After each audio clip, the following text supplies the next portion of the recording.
ಹಾ, ಒಂದು ಸರಿ ಪಾಕ ಮಾಡಿಟ್ಬಿಟ್ರೆ ತಿರುಗಿ ತಿರುಗಿ ಬಿಸಿ ಮಾಡಿ ತಿನ್ನಬಾರ್ದು. ನಾತ್ಯುಷ್ಣಂ ಅನುಪದಗ್ಧಂ, ತುಂಬಾ ಬಿಸಿ ಆಗೋ ಇರಬಾರ್ದು. ಇದೆಲ್ಲ ನಿಜವಾಗ್ಲೂ ಚೆನ್ನಾಗಿ ಸಿದ್ಧವಾಗಿರ್ಬೇಕು. ನಾಸಾತ್ಮ್ಯಂ, ನನಗೆ ಒಗ್ಗದೇ ಇರುವಂತಹ ಆಹಾರ ತಗೋಬಾರದು. ನ ಅವಿದಿತಂ ನ ಅವಿದಿತಾಗಮಂ ನಾತಿ ಸಾಯಂ ನಾತಿ ಪ್ರಗೇನಾಕಾಶೇ. ನೋಡಿ, ಬೆಳಗಿನ ಜಾವ ತಗೋಬಾರ್ದು, ಸಂಧ್ಯಾ ಕಾಲದಲ್ಲಿ ತಗೋಬಾರ್ದು. ತಿಳ್ಕೊಳ್ದೆ ಅದೇನಿದೆ ಅಂತ ಕೂಡ ಗೊತ್ತಿಲ್ಲದೆ ಹಂಗೆ ಊಟ ಮಾಡ್ಕೊಳ್ಬಾರ್ದು. ಏನಿದೆ ಅಂತ ನೋಡ್ಬೇಕು, ಗೊತ್ತಾಗ್ಲಿಲ್ಲ. ಆಮೇಲೆ ಎಲ್ಲೋ ಹೊರಗಡೆ ಹೋಗ್ಬಿಟ್ಟು ಆಕಾಶ ಇದ್ರೆ ಮಕ್ಳಿಗೆಲ್ಲ ಮಾಡ್ತೀವಿ ಹೇಗೆ, ಅಲ್ಲಿ ನೋಡು ಚಂದಮಾಮ, ಹುಷಾರಾಗಿರ್ಬೇಕು ಅಂತ ಹೇಳುತ್ತೆ. ಹಾಗೆ ಮಾಡಬಾರ್ದು. ಯಾಕೆ ಅಂದ್ರೆ ಎಲ್ಲೋ ಗೊತ್ತಿಲ್ಲದೆ ನೀವು ಅಲ್ಲಿ ಚಂದಮಾಮ ತೋರಿಸ್ತಿರ್ತಾರೆ, ಇಲ್ಲೇನೋ ಬಿದ್ದಿರುತ್ತೆ. ನಾವು ತಗೊಂಡ್ರೆ ತುತ್ತಲ್ಲ ಅದಿರೋದು ಕೂಡ ಗೊತ್ತಾಗಲ್ಲ. ತುಂಬಾ ಎಚ್ಚರಿಕೆ ವಹಿಸಿದ್ದಾರೆ. ಶಾಸ್ತ್ರ ಏನು ಸುಮ್ಮನೆ ಹೇಳಿಲ್ಲ ಅಥವಾ ನ ಆತಪೆ, ಬಿಸಿಲಿರ್ಬೇಕಾದ್ರೆ ಬಿಸಿಲಲ್ಲಿ ಊಟ ಮಾಡಬಾರ್ದು. ನ ಅಂಧಕಾರೇ, ಭೀಮ ಅಂಧಕಾರೇ, ಕತ್ಲಲ್ಲಿ ಊಟ ಮಾಡೋದು, ಏನ್ ಮಾಡೋದು ಊಟ ಮಾಡಬಾರ್ದು. ನ ಅಧೋ ವೃಕ್ಷಸ್ಯ, ಮರದಲ್ಲಿ ಹಾಗೆ ಕೂತ್ಕೊಂಡು ಊಟ ಮಾಡಬಾರ್ದು. ಯೋಚನೆ ಮಾಡಿದ್ರೆ ಗೊತ್ತಾಗುತ್ತೆ ಯಾಕೆ ಅಂತ. ಏನು ಅದೆಲ್ಲ ದೊಡ್ಡ ವಿಷಯ. ನ ಶಯ್ಯಾಸ್ಥ, ಹಾಸಿಗೆ ಮೇಲೆ ಕೂತ್ಕೊಂಡು ಊಟ ಮಾಡಬಾರ್ದು. ನೋನ್ನಮ್ಯ, ಏನಂದ್ರೆ ನೆಟ್ಟು ಕೂತ್ಕೊಂಡಿರ್ಬೇಕು.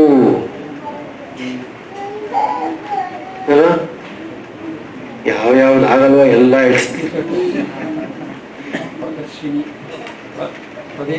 ಪ್ರದೇಶಿನಿ ನಪಾತ್ರೆ ಭಿನ್ನೆ.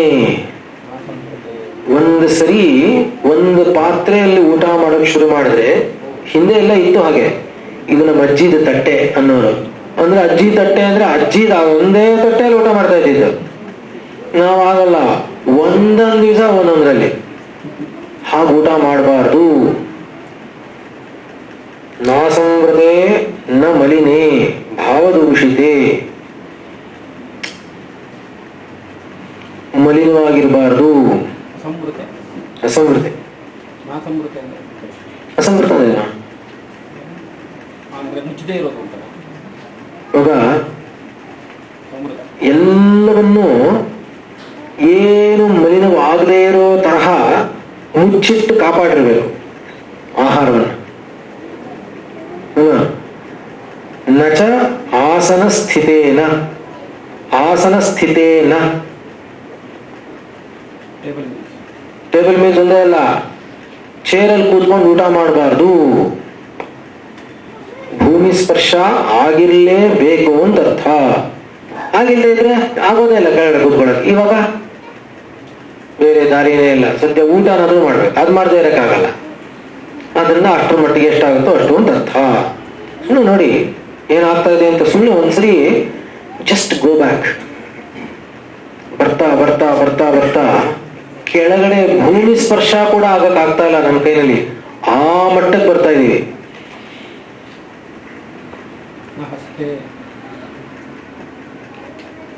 ಹಸ್ತಸ್ಥೆ ನ ಹಸ್ತಸ್ಥೆ ಅಂದ್ರೆ ಚೇರಲ್ಲಿ ಕೂತ್ಕೊಂಡ್ರು ಕೈಯಲ್ಲಿ ಇಟ್ಕೊಂಡು ತಿನ್ಬಾರ್ದು. ನ ಹಸ್ತೆ ಪ್ರಾಂಗುಖ, ಕೈಯಲ್ಲಿ ಇಟ್ಕೊಂಡು ಪೂರ್ವದಲ್ಲಿ ಇಟ್ಕೊಂಡು ತಿನ್ಬಾರ್ದು. ಹೀಗೆ ಇದೆಲ್ಲ ಮಾಡದೆ ಸುಮನಾಹ, ಒಳ್ಳೆ ಮನಸ್ಸಿನಿಂದ, ಶುಚಿ ಭಕ್ತ, ಅದನ್ನ ಭಕ್ತಿಯಿಂದ ಶುಚಿಯಾಗಿ, ಕ್ಷುಧಿತ ಅನುಕೂಲ ಜನೋಪಹಿತಂ, ಎಷ್ಟು ಎಷ್ಟು ಹಸಿವಿದೆಯೋ ಅಷ್ಟನ್ನೇ ತಗೋಬೇಕು. ಹಿತಮನ್ನಮಶ್ನೀಯಾತ್. ಪ್ರಿಯಮನ್ನಮಶ್ನೀಯಾತ್ ಅಂತ ಹೇಳಿಲ್ಲ, ಹಿತಮನ್ನಮಶ್ನೀಯಾತ್ ಅಂತ ಹೇಳಿದ್ದಾರೆ. ಯಾವ್ದಂಗೆ ಇಷ್ಟನೋ ಅದನ್ನ ತಿನ್ನಿ ಅಂತ ಹೇಳಿಲ್ಲ, ಯಾವುದು ಒಳ್ಳೇದೋ ಅದನ್ನ ತಿನ್ನಿ ಅಂತ ಹೇಳಿದ್ದಾರೆ. ಎಲ್ಲ ಅಷ್ಟಾಂಗ.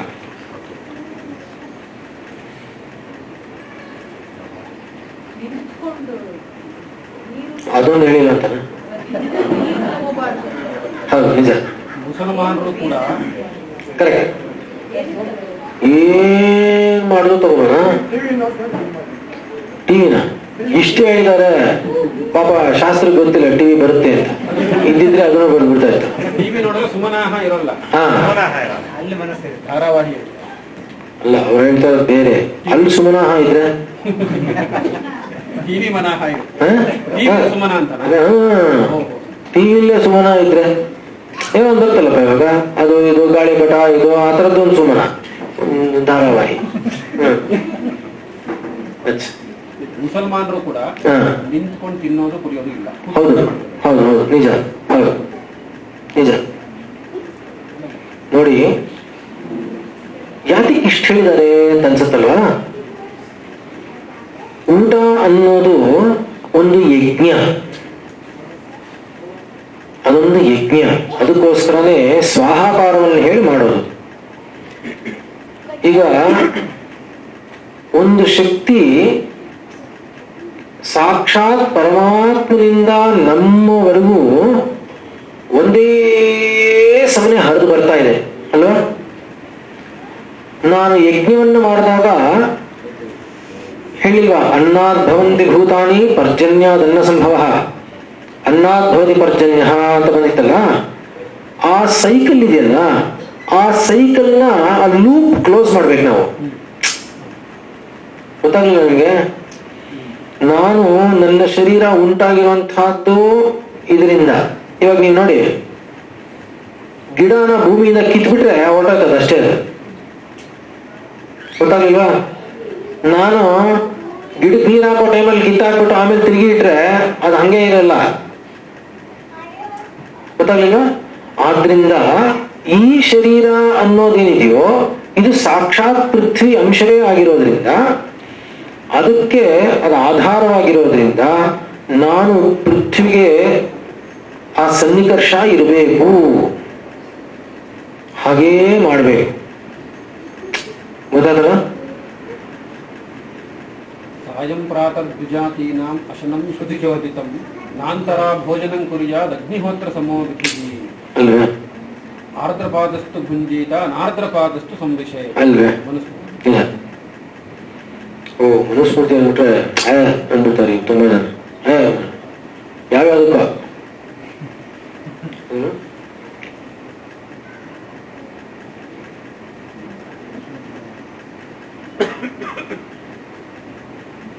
ನೋಡಿ, ಆಹಾರವನ್ನು ಸೇವನೆ ಮಾಡುವ ವಿಧಿಯಲ್ಲಿ ಪರ್ಯುಷಿತ ಅನ್ಯತ್ರ ಮಾಂಸೋಪದಂಶ ಭಕ್ಷೀಯೇಭ್ಯ ಅಂತ ಇದೆ.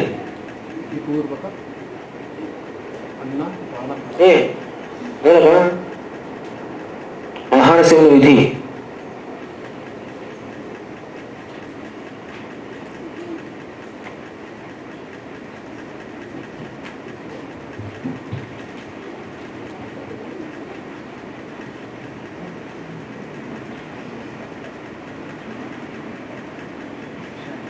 ಅನ್ಯ ವಿಧಿ ಅಲ್ಲ, ಆಹಾರ ಸೇವನೆ. ನೋಡಿ, ಇಲ್ಲಿ ಪರ್ಯುಷಿತಂ ಅನ್ಯತ್ರ ಮಾಂಸೋಪದಂಶ ಭಕ್ಷೀಯಭ್ಯ ಅಂದ್ರೆ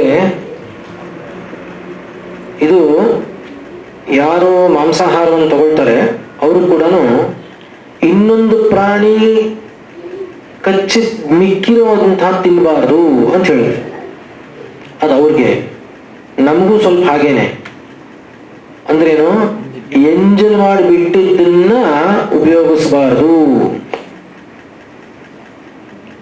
ಗೊತ್ತಲ್ವಾ, ಎಂಜಲ್ ತಿನ್ಬಾರ್ದು. ಮಕ್ಕಳು ಕುತ್ಕೊಂಡಿರ್ತಾರೆ, ಅವ್ರ ಆಸೆಗೆ ಜಾಸ್ತಿ ಹಾಕೊಂಡ್ಬಿಟ್ಟಿರ್ತಾರೆ. ಹಾಕಪ್ಪ ನಂದೆಲ್ಲ ಏನ್ ಹಾಕೋತೀನಿ, ಮೊದಲನೇದು ಅವ್ರು ಜಾಸ್ತಿ ಹಾಕ್ಲೇಬಾರ್ದು. ಸರಿ ಸರಿ, ಅವ್ರಿಗೆ ಕಣ್ಣಾಸೆ ಅಂತ ಇರುತ್ತೆ, ಹಾಕೊಂಡ್ಬಿಡ್ತಾರೆ.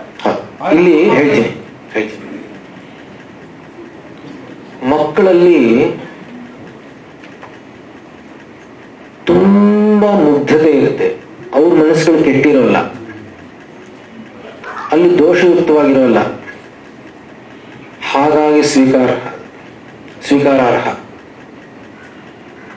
ಅದಲ್ಲ. ನಾವು ತಿಂದಿರೋದನ್ನ ಮಕ್ಕಳಿಗೆ ಇಡಬಾರ್ದು. ಮಕ್ಕಳಿಗೆ ಮಿಕ್ಕಿರೋದನ್ನ ನಾವು ತಿಂದ್ರೆ ಪರವಾಗಿಲ್ಲ, ನಾವು ತಿಂದು ಮಿಕ್ಕಿರೋದನ್ನ ಮಕ್ಕಳಿಗೆ ಇಡಬಾರ್ದು. ಇವಾಗ ಎಳೆ ಮಕ್ಕಳು ಇರ್ತಾರೆ, ಅವ್ರಿಗೆ ಮದುವೆ ಮನೆಗಳಲ್ಲಿ ಅಲ್ಲಿ ಇಲ್ಲಿ ಅವ್ರ ಪಕ್ಕದಲ್ಲಿ ಕೂತ್ಕೊಂಡು ಇವರೇ ತಿನ್ನಿಸ್ತಾ ಇರ್ತಾರೆ ಒಂದೇ ಎಲೆ. ಅದು ಅವರು ತಿಂತಾ ಇರ್ತಾರೆ, ಅದೇ ಇದರಲ್ಲಿ ಅದೇನಪ್ಪ, ಅದನ್ನೇ ಹೇಳ್ತಾರೆ ಮಾಡಬಾರ್ದು ಅಂತ. ಮಕ್ಕಳು ನಾವು ತಗೊಂಡ್ರೆ ನಾವು ಶುದ್ಧ ಆಗ್ತೀವಿ ಅಷ್ಟೇ. ಇವಾಗ ಅನ್ಯತ್ರ ದಧಿ ಮಧು ಗೃಹ ಸಲಿಲ ಸತ್ತು ಶಕ್ತ ಪಾಯಸೇಭ್ಯ ಅಪಿಚ ಇವೆಲ್ಲ ಮಾಂಸ ಉಪದಂಶ ಭಕ್ಷ್ಯೇಭ್ಯ. ಅದೇ ವರುಷವನ್ನಿತ್ರ ಮಾಂಸ ಅಂದ್ರೆ ಅಲ್ಲಿ ಎಂಜಿಲ್ ಬಿಡಬಾರ್ದು ಅಂತ ಮಾಂಸಾಹಾರಕ್ಕೆ ಬಿಟ್ಟಿರುವಂಥದ್ದು. ಇವಾಗ ನಾಶೇಷಮನ್ಯತ್ರ ದಧಿ ಮಧು ಅಂದ್ರೆ ಈ ಇದನ್ನೆಲ್ಲ ತಗೋಬೇಕಾಗಿರುವಂಥದ್ದು, ನಿತ್ಯವೂ ತಗೋಬಹುದು ಅನ್ನುವಂಥದ್ದು ಇವೆಲ್ಲ. ದಧಿ ಮಧು ಘೃತ ಸಲಿಲ ಸತ್ತು ಶುಕ್ತ ಪಾಯಸೇಭ್ಯ ಅಂದ್ರೆ ಷಟ್ರಸೋಪೇತವಾಗಿರ್ಬೇಕು, ಎಲ್ಲ ಇರಬೇಕು ಅದರಲ್ಲಿ ಅಂತ ಅರ್ಥ. ಸ್ನಿಗ್ಧಂ ಅಂದ್ರೆ ಜಿಡ್ಡು ಇರಬೇಕು, ಅದಕ್ಕಲ್ವ?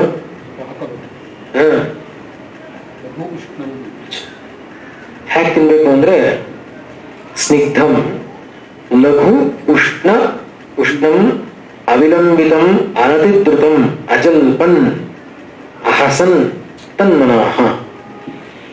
ಜಿಡ್ಡಿರ್ಬೇಕು, ತುಪ್ಪ ಇಲ್ಲದೆ ಊಟ ಮಾಡಬಾರ್ದು, ಅಧಿಕಾರ ಇಲ್ಲದೆ ಊಟ ಮಾಡಬಾರ್ದು. ಸರಿ, ಆಮೇಲೆ ಹಗುರವಾಗಿರುವಂಥ ಊಟ ಮಾಡಬೇಕು, ತುಂಬಾ ನಿಧಾನವಾಗಿ ಊಟ ಮಾಡಬಾರ್ದು, ತುಂಬಾ ಬೇಗ ಊಟ ಮಾಡಬಾರ್ದು. ಅಜಲ್ಪನ್ ಏನೇನೋ ಮಾತಾಡ್ತಾ ಊಟ ಮಾಡಬಾರ್ದು. ಅಹಸನ್ ಜೋರಾಗಿ ನಗೋದು ಅದೆಲ್ಲ ಮಾಡಬಾರ್ದು, ನಗ್ನಗ್ತಾ ಊಟ ಮಾಡಬಾರ್ದು. ಏನಂದ್ರೆ ನಗ್ನಗ್ತಾ ಊಟ ಮಾಡಬೇಕು, ನಗ್ತಾ ಊಟ ಮಾಡಬಾರ್ದು.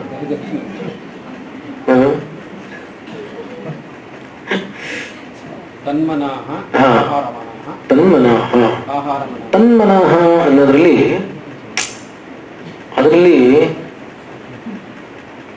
ತನ್ಮನಃ ಅಂದಾಗಲೇ ಅದರಲ್ಲಿ ಭಕ್ತಿ ಭಾವದಿಂದ ಊಟ ಮಾಡಬೇಕು, ಗಮನ ಅಲ್ಲಿರ್ಬೇಕು. ಊಟ ಮಾಡ್ತಾ ಇರುವಂತ ಇದು ಯಜ್ಞಪ್ಪ, ಅದು ಒಂದ್ಸರಿ ಜ್ಞಾಪಕ ಇಟ್ಕೊಳ್ಳಿ. ಯಜ್ಞ ಅಂದ್ಮೇಲೆ ಅದ್ರ ಕಡೆನೇ ಗಮನ ಇರಬೇಕು ಅಂತ ಅರ್ಥ. ಅದು ದೈವಿ ಕಾರ್ಯ ಆಕ್ಚುಲಿ. ಸವಿಬೇಕು ಅಲ್ವೇ, ಸವಿಬೇಕು. ಸಮೀಕ್ಷ ಸಮ್ಯಗಾತ್ಮಾನಂ.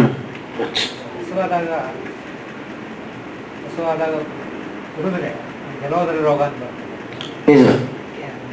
ಅಯ್ಯೋ, ತುಂಬಾ ಹಸುವಾದಾಗ ನೀರು ಕುಡಿಬಾರದು, ಕುಡಿದ್ರೆ ಜಲೋದರ ಅಂತ ಬರುತ್ತೆ ಅಂತ.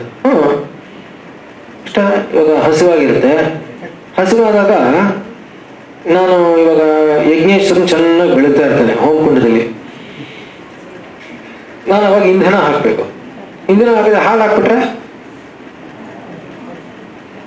ಅಥವಾ ನೀರು ಹಾಕ್ಬಿಟ್ರೆ ಏನಾಗುತ್ತೆ? ಅದು ಹೋಗುತ್ತೆ, ನೀರು ಸೇರುತ್ತೆ, ಎರಡು ಆಗುತ್ತೋ ಇಲ್ವಾ? ಅದನ್ನೇ ಜಲೋದರ ಅಂದ್ರೆ ಹೆಸರು ಅಷ್ಟೇ. ಉದರದಲ್ಲಿ ಜಲ, ಅದು ಜಲೋದರ.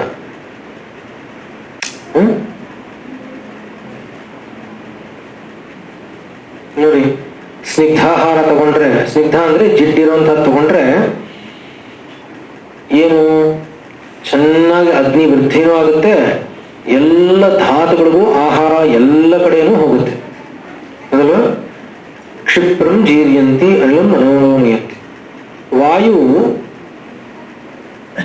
ವಾಯುವಿನ ಅನುಲೋಮನ ಅಂತ ಹೇಳಿದ್ವಲ್ಲ, ಅದಾಗೋದಿಕ್ಕೆ ಜಿಡ್ಡಿ ಇರಬೇಕು, ಇಲ್ಲಾಂದ್ರೆ ವಾಯು ಅನುಲೋಮನ ಆಗೋಲ್ಲ. ಗೊತ್ತಾಗ್ಲಿಲ್ವಾ? ಸ್ನಿಗ್ಧ ಅನ್ನೋದು ಅನ್ಲೆಸ್ಟೇಟೆಡ್ ತುಪ್ಪ ಅಂತಾನೇನಾ? ಇಲ್ಲ, ಎಣ್ಣೆನೂ ಸ್ನಿಹ್ ಅನ್ನೋ ಧಾತುವಿಂದ ಸ್ನಿಗ್ಧ, ಸ್ನೇಹ ಸ್ನೇಹ ಧಾತು. ಅಲ್ಲಿ ಮೆತ್ಕೊಳ್ಳೋದು. ಮೆತ್ಕೊಳ್ಳೋದು, ಅಂಟ್ಕೊಳ್ಳೋದು ಅನ್ನೋದಕ್ಕೆ ಸ್ನೇಹ ಅಂತ ಹೆಸರು. ಅಲ್ಲಿ ಘೃತಂ ತೈಲಂ ವಸ ಮಜ್ಜ ಸ್ನೇಹೇಶ ಪ್ರವರಂ ಮತಂ ಅಂತ ಇದೆ. ಘೃತಂ ತೈಲಂ ವಸ ಮಜ್ಜ ಸ್ನೇಹೇಶ ಪ್ರವರಂ. ಒಂದಕ್ಕೊಂದಕ್ಕೆ ಉತ್ತರೋತ್ತರ ತುಂಬಾ ಜಾಸ್ತಿ ಗಟ್ಟಿ ಅಲ್ವಾ. ಜಿಡ್ಡಿಲ್ಲದೆ ಇದ್ರೆ ಇಂದ್ರಿಯಗಳಲ್ಲಿ ಬಲ ಕಡಿಮೆ ಆಗುತ್ತೆ. ನೋಡಿ, ವಯಸ್ಸಾದ್ಮೇಲೆ ಬರ್ತಾ ಬರ್ತಾ ಬರ್ತಾ ಜಿಡ್ಡಂಶ ತಗೊಳ್ಳೋದು ಕಡಿಮೆ ಆಗುತ್ತೆ, ಅಗ್ನಿಬಲನೂ ಕಡಿಮೆ ಆಗುತ್ತೆ, ಹಾಗೆ ಅದರಿಂದ ಇಂದ್ರಿಯ ಬಲವೂ ಕಡಿಮೆ ಆಗುತ್ತೆ.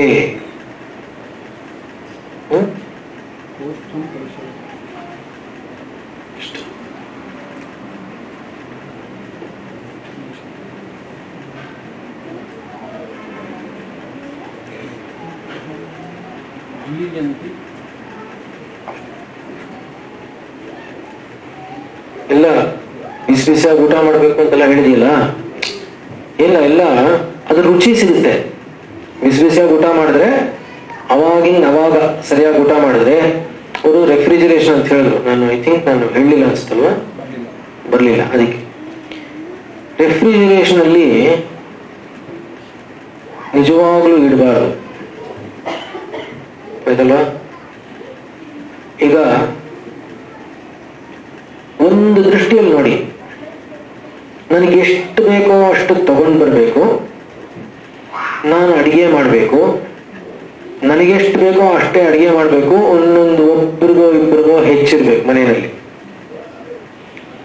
ಅಪಾರ್ಟ್ಮೆಂಟ್ ಅಲ್ಲಿ ಇದ್ರೆ ಮಾಡಕ್ ಹೋಗ್ಬೇಡಿ, ಯಾಕಂದ್ರೆ ಯಾರು ಬರೋಲ್ಲ, ಎದುರುಗಡೆ ಮನೆಯವರೇ ಗೊತ್ತಿರೋಲ್ಲ ಯಾರಿದ್ದಾರೆ. ಆದ್ರೆ ಸಾಧಾರಣವಾಗಿ ಒಂದು ಮನೆ ಅಂತ ಇದ್ದು ಹಿಂದಿನಿಂದ ಅದೇ ಒಂದೇ ಅಂದ್ರೆ ಹಳಬರಾಗಿದ್ರೆ ಆ ಕ್ಷೇತ್ರದಲ್ಲಿ ಬಂದವರು ಯಾರೋ ಇರ್ತಾರೆ ಅನ್ನೋದನ್ನ ಇಟ್ಕೊಂಡು ಯಾರಾದ್ರೂ ಒಬ್ರಿಗೋ ಇಬ್ರಿಗೋ ಹೆಚ್ಚಿರ್ಬೇಕು, ಅಷ್ಟಕ್ಕೆ ಮಾಡಿ ಅದನ್ನು ಮುಗಿಸ್ಬಿಡ್ಬೇಕು. ಅಥವಾ ಯಾರಾದ್ರೂ ಅಶಕ್ತರಿದ್ರೆ ಅವ್ರಿಗೆ ಕೊಟ್ಟಾದ್ರೂ ಮುಗಿಸ್ಬಿಡ್ಬೇಕು. ತಿರುಗಿ ಅಡಿಗೆ ಮಾಡ್ಬೇಕು. ಇವಾಗ ಏನು ಅಂದ್ರೆ ತಿರುಗಿ ಅಡಿಗೆ ಮಾಡ್ಬೇಕಾ? ಬೆಳಿಗ್ಗೆ ಒಂದ್ಸರಿ ಮಾಡಿಡೋದು ಅಷ್ಟೇ ಅಲ್ಲ, ಒಂದು ಸರಿ ಮಾಡಿಟ್ಬಿಡೋದು. ಬೆಳಿಗ್ಗೆ ಒಂದ್ಸರಿ ಮಾಡೋದಲ್ಲ, ಒಂದ್ಸರಿ ಮಾಡಿಟ್ಬಿಡೋದು. ಅದನ್ನೇ ನಾಳೆ ನಾಡಿದ್ದು ಆಚೆ ನಾಡಿದ್ದವರೆಗೂ ತಿನ್ಬಿಡೋದು. ಮಾಡ್ತಾರೆ ಇಲ್ವ? ನಿಜ ಹೇಳಿ, ಮಾಡ್ತಾರೆ. ಅಪಸ್ಮಾರ ಅಂದ್ರೆ ಗೊತ್ತಾ? ಅಪಸ್ಮಾರ ಅದು ಮೂರ್ಛೆ ಅಂತಾನೆ ಅಲ್ಲ, ಅದು ಸ್ಮಾರಂ ಅಪಹ ಸ್ಮಾರಂ ಅಂದ್ರೆ ಮನಸ್ಸಿನಲ್ಲಿ ಮೂಲತಃ ಜ್ಞಾಪಕ ಶಕ್ತಿ ಅನ್ನೋದು ಸಂಪೂರ್ಣವಾಗಿ ನಾಶವಾಗಿರುತ್ತೆ. ಅದು ಮೊದಲನೇ ಕಾರಣ ಇದು ಏನು ಅಂದ್ರೆ ಇಟ್ಕೊಂಡಿರೋದು ಅದನ್ನೇ ತಿನ್ನೋದು. ರಾತ್ರಿಯಲ್ಲಿ ತಂಗಳು ಅದನ್ನ ಇಟ್ಕೊಂಡಿರೋದು, ಮಾರನೇ ದಿವಸ ಬಿಸಿ ಮಾಡೋದು ಅದನ್ನೇ ತಿನ್ನೋದು. ತಿರುಗಿ ಅಡುಗೆ ಮಾಡ್ಬೇಕಾ? ಯಾರು ಮಾಡೋದು?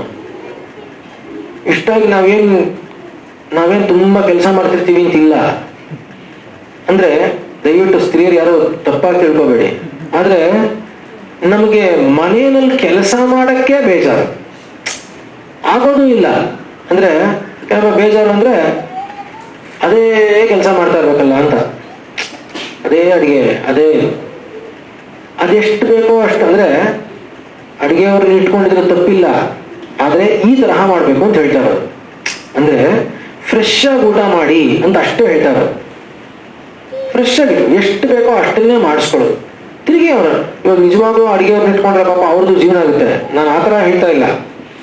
ನೀವು ಅವರಿದ್ದೆ ದಯವಿಟ್ಟು ಬೇರೆ ಏನಾದ್ರು ಸ್ವಲ್ಪ ಉಪಯೋಗವಾಗಿರುವಂಥ ಕೆಲಸಗಳು ನೀವು ಮಾಡಿ ಸಾಮಾಜಿಕವಾಗಿ. ಅಂದ್ರೆ ನಾನು ಹೇಳ್ತಿರೋದು ಅರ್ಥ ಆಗ್ತಾ ಇದೆಯಾ? ಹೆಂಗಸರು ಅಡಿಗೆಯವ್ರನ್ನ ಇಟ್ಕೊಂಡು ಸುಮ್ಮನೆ ಕುತ್ಕೊಂಡ್ರು ಮನೆಯಲ್ಲಿ, ದೇವರೇ ಗತಿ. ಚೆನ್ನಾಗಿ ಸಮಾಜದಲ್ಲಿ ಒಂದು ಸೇವೆ ಮಾಡುವಂತಹ ಕೆಲಸಗಳೆಲ್ಲ ಮಾಡಬಹುದು. ಅಷ್ಟು ಬಲ ಇರುತ್ತೆ ನಿಮ್ಮಲ್ಲಿ, ಗೊತ್ತಾಯ್ತಲ್ವಾ? ಅದನ್ನು ಉಪಯೋಗಿಸ್ಕೊಳ್ಳಿ. ಕಲಿಯೋದು, ಮಾಡೋದು, ಅಧ್ಯಯನ ಮಾಡೋದು. ಮುಂಚೆ ಎಲ್ಲ ಹಾಗೆ ಇದ್ದಿದ್ದು. ಗುರುಕುಲಗಳಲ್ಲಿ ಹೇಗಿತ್ತು? ಇಲ್ಲಿ ಒಬ್ಬರು 250 ಜನಕ್ಕೆ ಅಡಿಗೆ ಮಾಡ್ತಾ ಇದ್ರ? ಏನೂ ಇಲ್ಲ. ಅಡಿಗೆಯವರೆಲ್ಲ ಇರ್ತಿದ್ರು. ಆಕೆ ಪ್ರಧಾನವಾಗಿ ಒಂದು ಉಸ್ತುವಾರಿ ನೋಡ್ಕೋತಾ ಇದ್ರು. ಆಗ ಆಕೆ ಏನ್ ಮಾಡ್ತಾ ಇದ್ರು? ಆಕೆ ಕಲ್ತ್ಕೊಂಡಿರ್ಲಿಲ್ಲ. ಉಭಯ ಭಾರತ ಇರ್ಲಿಲ್ವೇ? ಹೇಗೆ ಮಾಡ್ತಾ ಇದ್ರು? ಎಲ್ಲವನ್ನೂ ಕಲ್ತಿದ್ರಲ್ಲ, ಪಾಠ ಮಾಡ್ತಾ ಇರ್ಲಿಲ್ವ ಮಕ್ಕಳಿಗೆ? ಅವ್ರೇನ್ ಮಾಡ್ಬೋದಿತ್ತು ಅದನ್ನೆಲ್ಲ ಮಾಡ್ತಾ ಇದ್ರು ಇಲ್ವಾ? ಗೊತ್ತಾಗ್ತಾ ಇದೆಯಲ್ಲ? ಹಾಗೆ ನಮ್ಮನ್ನು ನಾವು ಇದು ಯಾತಕ್ಕೆ ಹೇಳ್ತಾ ಇದ್ದೀನಿ ಅಂದ್ರೆ, ಕೊನೆಗೆ ಬುದ್ಧಿಯಲ್ಲಿ ಪರ್ಯವಸಾನವಾಗುತ್ತೆ ಅನ್ನೋದನ್ನ ಮರಿಬಾರ್ದು. ನಾವು ತಗೊಳ್ಳೋ ಆಹಾರ ಅದು ಕೆಲಸನೇ ಕೊಡ್ತಾ ಇದ್ರೆ ಬುದ್ಧಿಗೆ, ಗೊತ್ತಾಗ್ಲಿಲ್ವಾ? ಆದ್ರಿಂದ ಕೊನೆ ಗಳಿಗೆ ಆಯುರ್ವೇದದಲ್ಲಿ ಹೇಳುತ್ತೆ ನಿಮಗೆ, ಅದೆಲ್ಲ ಬೇಕಾದಷ್ಟು ವಿಷಯಗಳಿದೆ. ಸತತವಾಗಿ ಜ್ಞಾನಾರ್ಜನೆ ಅನ್ನೋದು ಕೊನೆ ಗಳಿಗೆವರೆಗೂ ಆಗ್ತಾ ಇರ್ಬೇಕು ಅಂತ ಹೇಳುತ್ತೆ. ಅವನು ಇರೋದೇ ಅದಕ್ಕೋಸ್ಕರ, ಅವನು ಜ್ಞಾನ ಅನ್ನೋದಕ್ಕೋಸ್ಕರನೇ ಹುಟ್ಟಿರೋದು. ಅವನದೇನಾದ್ರೂ ಹೋದ್ರೆ ಭಾರತದಲ್ಲಿ ಹುಟ್ಟಿದಾನೆ ಅಂದ್ರೆ ತುಂಬಾ ಪುಣ್ಯ ಮಾಡಿರ್ಬೇಕು. ಜ್ಞಾನವನ್ನು ಸಂಪಾದನೆ ಮಾಡೋದನ್ನು ಬಿಟ್ಬಿಟ್ರೆ ಅವನು ಪಶು ಸಮಾನ. ಆದ್ರಿಂದ ಲಕ್ಷಣವಾಗಿ ಅಡಿಗೆನೂ ಮಾಡಬೇಕು, ರುಚಿನೂ ಇರಬೇಕು, ತಿಂಗಳು ಬೇಕು. ಆದ್ರೆ ತಂಗಳು ಮಾಡಕ್ ಹೋಗ್ಬಾರ್ದು. ತಂಗಳು ಮಾಡಬೇಡಿ, ಯಾತಯಾಮತ ಆಗ್ಬಾರ್ದು. ಹೌದು ಗತರಸ. ಹೌದು, ಸಾಧಾರಣವಾಗಿ ಬೇಡ ಅಂತ ಹೇಳುತ್ತೆ, ಮಾಡ್ಕೊಡ್ದು ಅಂತ ಹೇಳುತ್ತೆ. ಅದಕ್ಕೆ ಹೇಳಿದ್ದು ಸೂರ್ಯನು ಒಂದು ಸರಿ ಉದಯಾಸ್ತಗಳು ನೋಡಿಕೊಂಡು ಅದನ್ನ ಅಲ್ಲಲ್ಲಿಗೆ ಮುಗಿಸ್ಬೇಕು ಅಂತ ಹೇಳಿದೆ.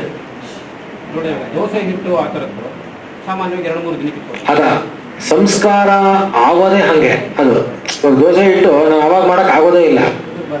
ಹುದುರು ಬರಬೇಕು. ಓ ದೋಸೆ ಹಿಟ್ಟು ಸಿಕ್ತು ಅಂದ್ರೆ ಇದೊಂದು ಸಿಕ್ತು ಅಂತ ಅದನ್ನೇ ಒಂದು ವಾರ ಮಾಡಬೇಡಿ. ಯಾಕೆಂದ್ರೆ ಅದನ್ನ ಅಭಿಷ್ಯಂದಿ ಆಹಾರ ಅಂತ ಕರೆಯುತ್ತೆ. ಅಭಿಷ್ಯಂದಿ ಅಂದ್ರೆ ದೋಸೆ ಹಿಟ್ಟು ಅನ್ನೋದು ಉದ್ದಿನಿಂದ ಮಾಡೋದು. ಈಗ ಮಾಂಸಂ ಮಾಂಸೇನ ವರ್ಧತೆ ಎನ್ನುತ್ತೆ. ಮಾಂಸಂ ಮಾಂಸೇನ ವರ್ಧತೆ, ಮಾಂಸಂ ಮಾಂಸೇನ ವರ್ಧತೆ. ಮಾಂಸ ತಿನ್ನೋರಿಗೆ ಮಾಂಸ ಹೇಗೆ ಬೆಳೆಯುತ್ತೋ, ಶಾಕಾಹಾರಿಗಳಿಗೆ ಉದ್ದು ತಿನ್ನೋದ್ರಿಂದ ಮಾಂಸ ಬೆಳೆಯುತ್ತೆ ಅಂತ ಹೇಳುತ್ತೆ. ಆದ್ರಿಂದ ಕಂಟಿನ್ಯೂಸ್ ಆಗಿ ಸುಲಭ ಅಂತ ಏನಾದ್ರೂ ದೋಸೆ ತಿಂದ್ರೆ ನಿದ್ದೆ ಒಂದೇ ಚೆನ್ನಾಗಿ ಬರೋದು, ಇನ್ನೇನು ಬರೋಲ್ಲ. ಕೊಲೆಸ್ಟ್ರಾಲ್ ಚೆನ್ನಾಗಿ ಸೇರ್ಕೊಳ್ಳುತ್ತೆ, ಗೊತ್ತಾಗಲಿಲ್ವಾ? ಆದ್ರಿಂದ ಅದನ್ನ ಅಂದ್ರೆ ಜಾಸ್ತಿ ತಿನ್ಬಾರ್ದು ಅಂತ ಹೇಳ್ತೇವೆ ಯಾವಾಗ್ಲೂ. ಅದಕ್ಕೆ ಹೇಳಿದ್ದು ಇದನ್ನೆಲ್ಲ ಇವಾಗ ಮಾಷ ಅನ್ನೋದೆಲ್ಲ ತುಂಬಾ ಅಪರೂಪ ಬಳಸೋರು. ಯಾವಾಗ ಶ್ರಾದ್ದಾದಿಗಳಲ್ಲಿ ಉಪಯೋಗಿಸೋರು. ಶ್ರಾದ್ದಾದಿಗಳಲ್ಲಿ ಹೇಗೆ ಉಪಯೋಗಿಸ್ತಾ ಇದ್ರು? ಒಂದು ಹೊತ್ತು ಊಟ ಮಾಡ್ಬಿಟ್ರೆ ಹಿಂದಿನ ದಿವಸ ಊಟ ಇಲ್ಲ, ಆವತ್ತಿನ ದಿವಸ ರಾತ್ರಿ ಊಟ ಇಲ್ಲ, ಆವತ್ತಿನ ದಿವಸ ಮಾಷ ತಿಂದ್ರೆ ಪರವಾಗಿಲ್ಲ. ಅಷ್ಟಿರೋದಕ್ಕೆ ಅದು ತಡೆಯುತ್ತೆ. ನಾವು ಬೆಳಿಗ್ಗೆ ದೋಸೆ, ರಾತ್ರಿಗೆ ಹೆಂಗಿದ್ರು ತುಂಬಾ ಇಷ್ಟ ಅಂತ ದೋಸೆ, ಮಧ್ಯಾಹ್ನ ಆಫೀಸ್ಗೆ 2 ದೋಸೆ ಅಂದ್ರೆ ಏನಂತ ಅದು? ಮಿಕ್ಕಿರೋ ಹಿಟ್ಟಲ್ಲಿ ಪಡ್ಡು, ಅದೇ ಇನ್ನೇನೇನೋ ಬರುತ್ತೆ ಅದ್ರ ವಿಕಾರಗಳು, ಹೌದಲ್ವಾ?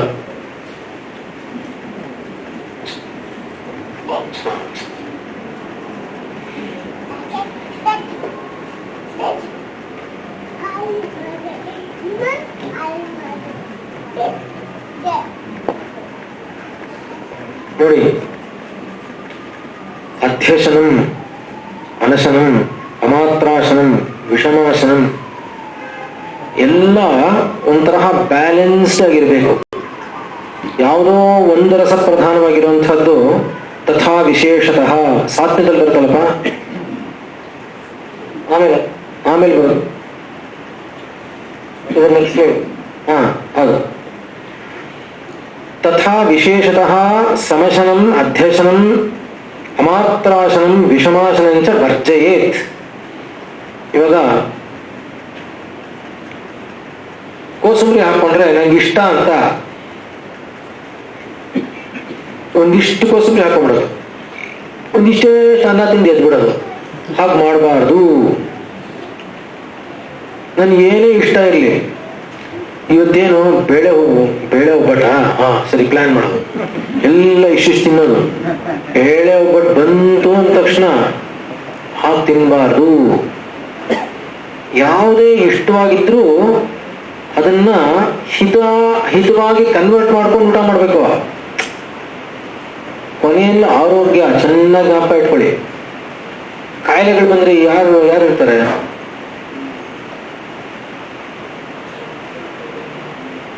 ಅಲ್ವಾ?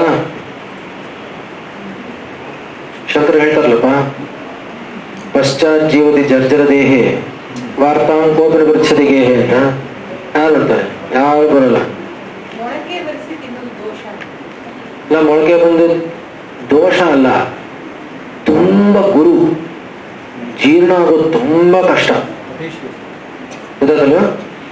ಇವಾಗ ಏನ್ ಹೇಳ್ತಾರೆ ಅಂದ್ರೆ, ಸಾಧಾರಣವಾಗಿ ತುಂಬಾ ತೂಕ ಜಾಸ್ತಿ ಇರೋರು ಮೊಳಕೆ ಕಟ್ಟಿದನ್ನೆಲ್ಲ ತಿನ್ನಿ ಅಂತ ಹೇಳಿದಾಗ ಹ್ಯಾಕ್ ತೂಕ ಕಡಿಮೆ ಆಗುತ್ತೆ ಅಂದ್ರೆ ಎಲ್ರಿಗೂ ಅಪ್ಲೈ ಆಗಲ್ಲ.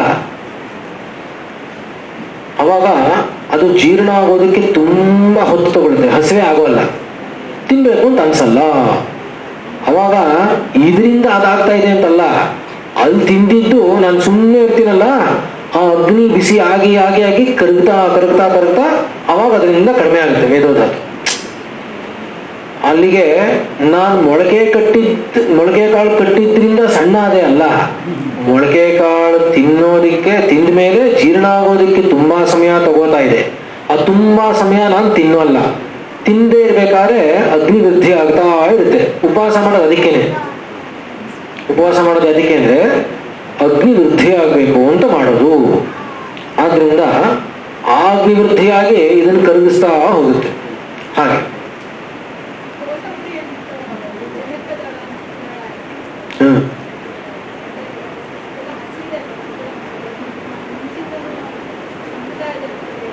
ಸಂಪ್ರದಾಯದಲ್ಲಿ ಅಂದ್ರೆ ಗೊತ್ತೇನಮ್ಮ, ಎಷ್ಟು ಕೆಲಸ ಮಾಡ್ತಾ ಇದ್ರು ಗೊತ್ತಾ? 2 ಹೊತ್ತು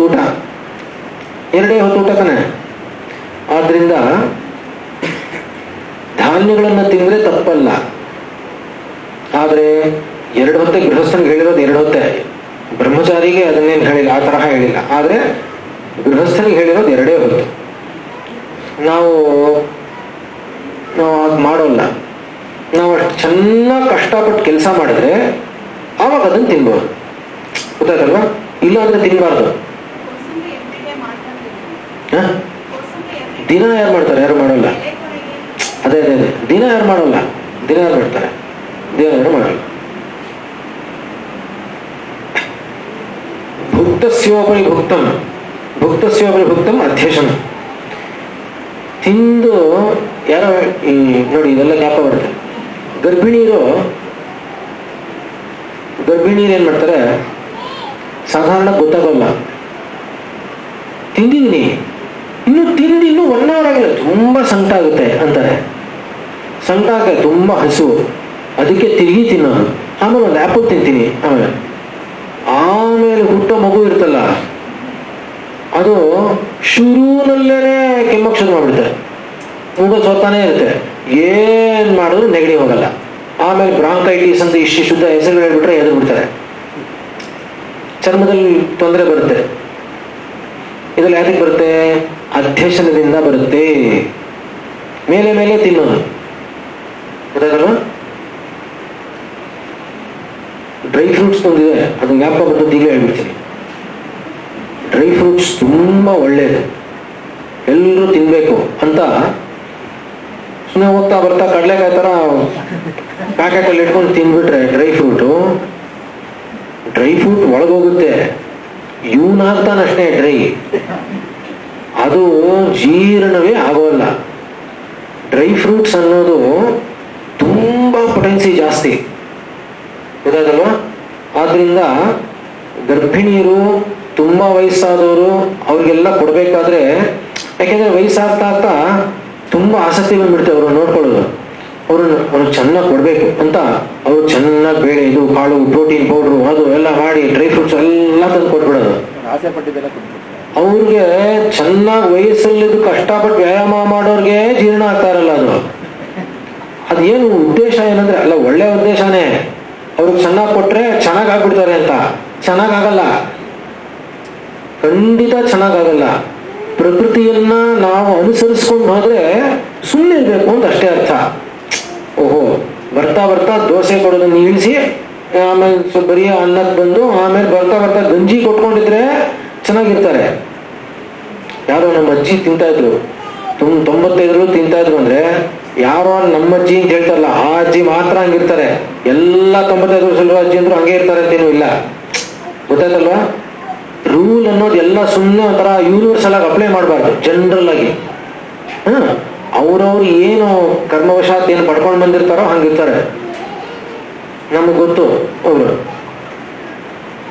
102, 103 ವರ್ಷ ಹೋಗೋದಿಕ್ಕೆ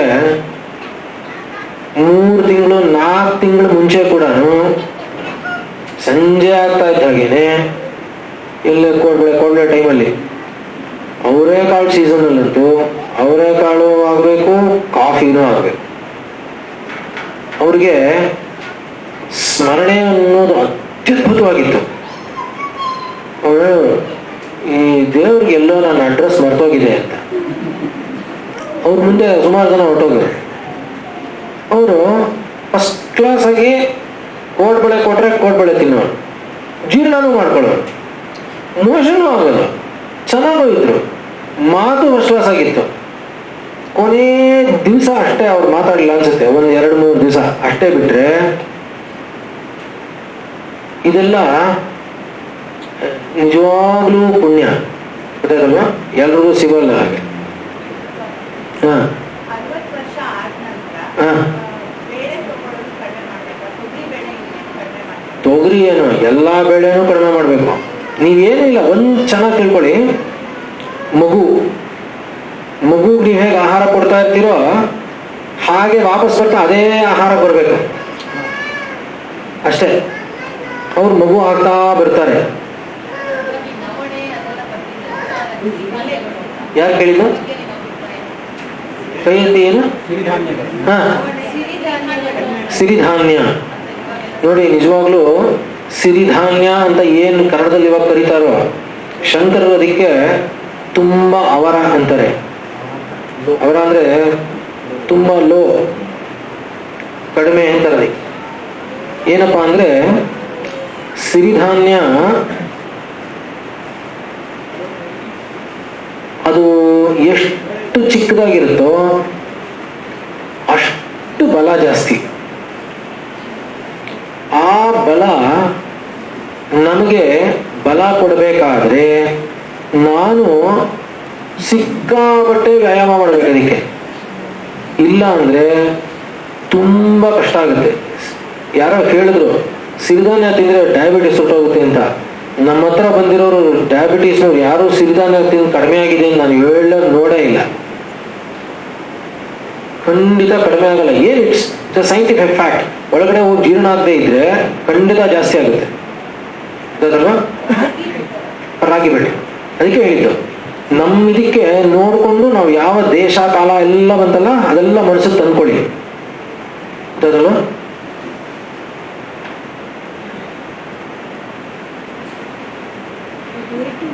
ಅಮಾತ್ರಾಶನಂ A2 ಮಿಲ್ಕ್ ಅಂತನಾ? ಏನು ಅಂತ ಗೊತ್ತಿಲ್ಲ ನನಗೆ. ಏನದು? ನಾಟಿ ಹಸುನಾ?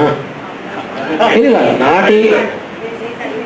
ನಾಟಿ ಹಸು ಆದರೆ ಅದಕ್ಕೆ ಸರಿಯಾಗಿ ಫೀಡ್ ಆಗಿದ್ರೆ ಅದರಲ್ಲಿ ತುಂಬಾ ಪೌಷ್ಟಿಕಾಂಶ ಇರುತ್ತೆ.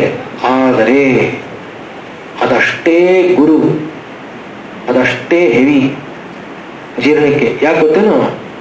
ಹಾಲಲ್ಲಿ ಕೆನೆ, ಮೊಸರು, ಬೆಣ್ಣೆ, ತುಪ್ಪ ಎಲ್ಲ ಅದರಲ್ಲಿದೆ. ಹಾಲಲ್ಲಿ ಅವ್ಯಕ್ತವಾಗಿದೆ.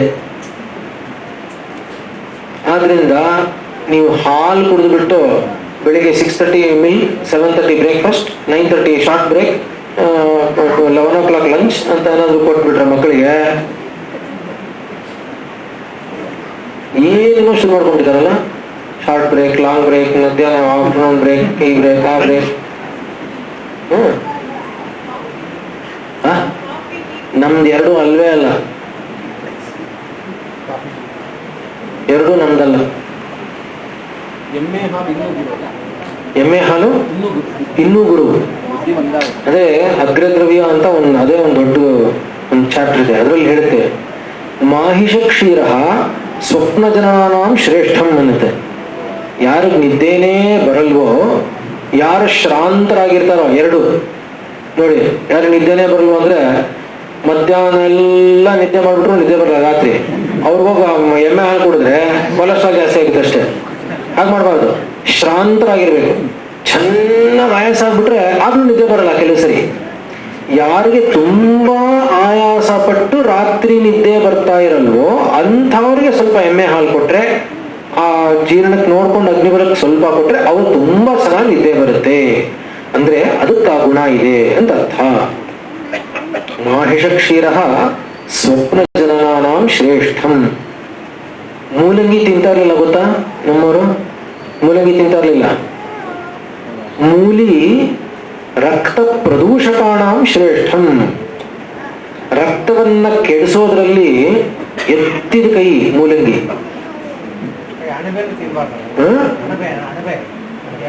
ಮಶ್ರೂಮ್ ಇದೆಲ್ಲ ನಮ್ದು ಅಲ್ವೇ ಅಲ್ಲ. ಮೂಲಂಗಿ ಇದು ಪೈಲ್ಸ್ ಎಲ್ಲ ಒಳ್ಳೆ ಇದು. ಅದೇ ಪೈಲ್ಸ್ ಒಳ್ಳೇದು.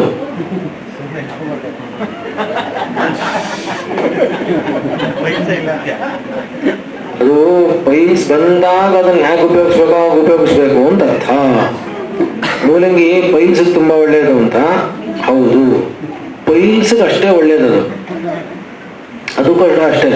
ಅದನ್ನ ತಯಾರು ಮಾಡೋ ಒಂದು ಪದ್ಧತಿ ಇದೆ, ಅದನ್ನ ಹಾಗೆ ಮಾಡಬೇಕು. ಹಾಗೆ ಮಾಡಿದ್ರೆ ಅದರದ್ದು ಏನು ಒಳ್ಳೆ ಗುಣ ಆಗಲಿ ಅದು ಮಾತ್ರ ಕೆಲಸ ಮಾಡುತ್ತೆ. ಗೊತ್ತಾಗುತ್ತೆ ನೋಡಿ, ಕಚ್ಚಿದ್ರೆ ಒಂಥರ ಖಾರ, ಅದು ರಕ್ತವನ್ನ ಕೆಡಿಸುತ್ತೆ.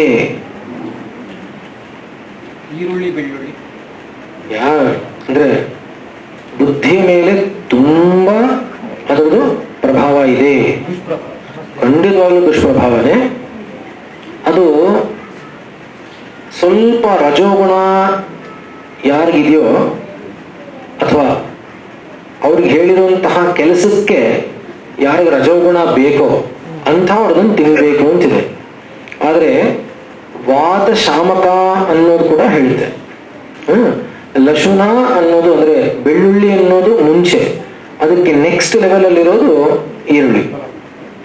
ಆದ್ರೆ ಏನು ವಿಷ ಬಂದಾಗ ಸುಮ್ಮನೆ ಇಲ್ಲಿ ಕೂತಿದ್ದೀನಿ ಅದರಿಂದ ವಿಷಯ ಹೇಳ್ತೀನಿ. ಈರುಳ್ಳಿ ಬೆಳ್ಳುಳ್ಳಿ ಅನ್ನೋದನ್ನ ಬ್ರಾಹ್ಮಣನಾದವನು ತಿನ್ನಬಾರದು ಅಂತ ಇದೆ.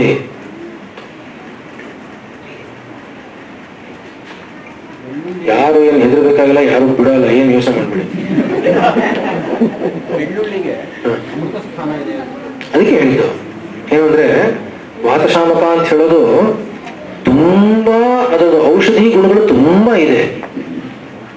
ಅದಕ್ಕೋಸ್ಕರನೇ ಬಾಣಂತಿಯಲ್ಲಿ ಕೊಟ್ಟ ಮೇಲೆ ಕೂಡ ಪ್ರಾಯಶ್ಚಿತ್ತ ಹೇಳಿದ್ದಾರೆ. ಬ್ರಾಹ್ಮಣ ಸ್ತ್ರೀ ತಗೊಂಡ್ರೆ ಕೊಡ್ತಾರೆ, ಆಮೇಲೆ ಅದು ಪ್ರಾಯಶ್ಚಿತ್ತ ಹೇಳ್ತಾರೆ ಅದಕ್ಕೆ.